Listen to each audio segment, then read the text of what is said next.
Assalamualaikum warahmatullahi wabarakatuh. Salam sejahtera bagi kita semua. Teman-teman media cetak, media elektronik, sore hari ini Partai Golkar kedatangan Pak Ridwan Kamil, dan pada sore hari ini saya didampingi oleh Pak Sekjen, Pak Bendung, para waketum Partai Golkar, dan juga hadir seluruh fungsionaris ataupun anggota DPR RI Partai Golkar dari Jawa Barat. Pertemuan sore hari ini menjadi istimewa karena secara resmi Pak Ridwan Kamil masuk ke Partai Golkar. Dan masuknya Pak Ridwan Kamil ke Partai Golkar ini ditandai dengan tadi sudah diberikan kartu tanda anggota, dan Pak Ridwan Kamil sudah menggunakan jas kuning. Dan kelihatan Pak Ridwan Kamil kelihatan semakin ganteng dan semakin cerah. Yang pasti kalau warna kuning warna muda. Dan tentu pada pertemuan ini dijelaskan maksud dan tujuan Pak Emil bergabung dengan Partai Golkar, dan pembahasan sudah cukup lama, dan didahului kemarin Pak Emil sudah masuk ke dalam organisasi massa yang mendirikan Partai Golkar, yaitu Kosgoro 57. Jadi masuknya Pak Emil secara bertahap melalui Ormas dan juga masuk langsung di Partai Golkar. Nah, tentu nanti Pak Emil diberikan tugas, salah satunya adalah untuk menggalang pemilih dan juga untuk memenangkan pemilu. Karena ini penting, karena pemilu masih tinggal 1 tahun. Dan pada saat sekarang, alhamdulillah posisi Partai Golkar di Jawa Barat cukup bagus, sehingga tentu dengan adanya tambahan politisi Jawa Barat terkemuka, Gubernur Jawa Barat, ini akan melengkapi tim dari Partai Golkar. Jadi tentu selama ini Partai Golkar merupakan partai terbuka, merupakan partai di tengah yang tentu menghindari politik identitas, dan Partai Golkar selalu berjuang untuk kesejahteraan rakyat. Nah, dari berbagai kriteria itu Partai Golkar merasa bahwa Pak Emil selaku tokoh masyarakat memenuhi kriteria yang selama ini diemban oleh Partai Golkar, dan secara ideologis tidak berbeda. Karena selama ini juga sudah bekerja untuk kesejahteraan rakyat, dan saya sendiri selama menangani COVID juga bekerja sama dengan Pak Emil selama 3 tahun terakhir, jadi cara kerjanya sudah kenal juga. Selanjutnya kami persilakan Pak Ridwan Kamil. Terima kasih. Aura kasih naik dokar ke Surabaya. Perginya belanja baju kebaya. Terima kasih Golkar atas penerimaannya.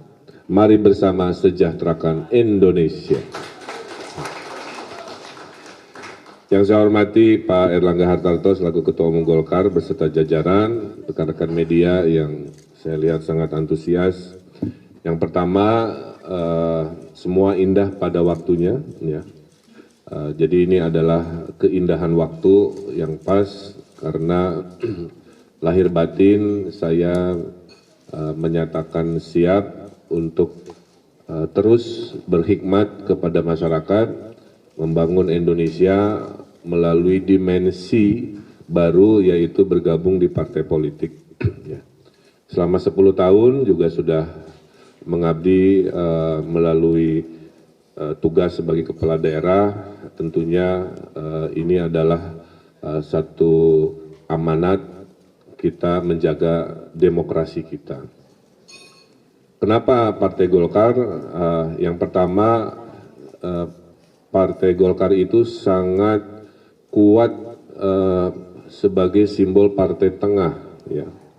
Partai tengah, partai yang Pancasilais, ya, partai yang terbuka, sehingga ini yang menjadi sebuah minat saya. Yang kedua juga sejarah panjang Golkar menunjukkan institusi ini sangat terhormat, sehingga besar kecilnya maju mundurnya memang oleh individu-individunya. Maka jika individu-individu ini berkualitas, maka yang diuntungkan adalah Indonesia. Karena partai politik akan mengambil keputusan-keputusan yang menyangkut hajat hidup kita. Yang ketiganya, hubungan komunikasi dengan Pak Erlangga sangat-sangat baik. Banyak hal-hal di luar yang media pahami, kami sering berdiskusi urusan ekonomi sebagai kapasitas beliau di kabinet, juga hal-hal personal, ya. Waktu saya ada musibah, beliau datang lebih dari sekali menyampaikan simpati. Bagi saya itu kemanusiawian, kehumanisan Pak Erlangga yang sangat saya apresiasi, ya. Jadi dalam politik tidak semua matematik, ada hal-hal kemanusiaan yang tertunjukkan oleh Pak Erlangga. Nah, kemudian juga Partai Golkar, saya baca sejarahnya dan konsisten sampai hari ini selalu fokus membangun, ya, membangun kekaryaan progresif. Nah, itu mah saya banget kira-kira gitu, ya.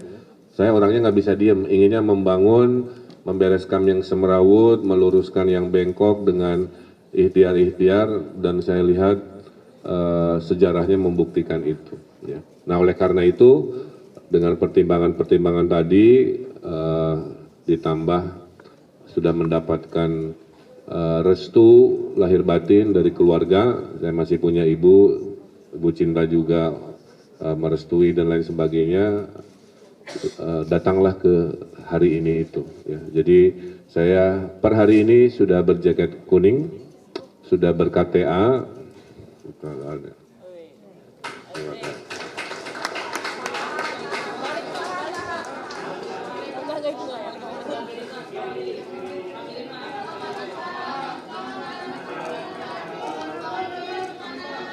Ini bisa diskon 50% di minimarket terdekat. Nah, contoh, ya, bagaimana di bawah Pak Erlangga inovasi hadir. Ada Yellow Clinic, ada Golkar Institute, bagi saya itu keren, ya. Generasi Z, generasi muda butuh sebuah narasi-narasi, aksi-aksi yang konkret. Bukan hanya pencitraan, bukan hanya urusan-urusan retorika, tapi sebuah implementasi dari semangat partai. Ada 3 pelajaran, ini juga sebenarnya masukan buat wartawan.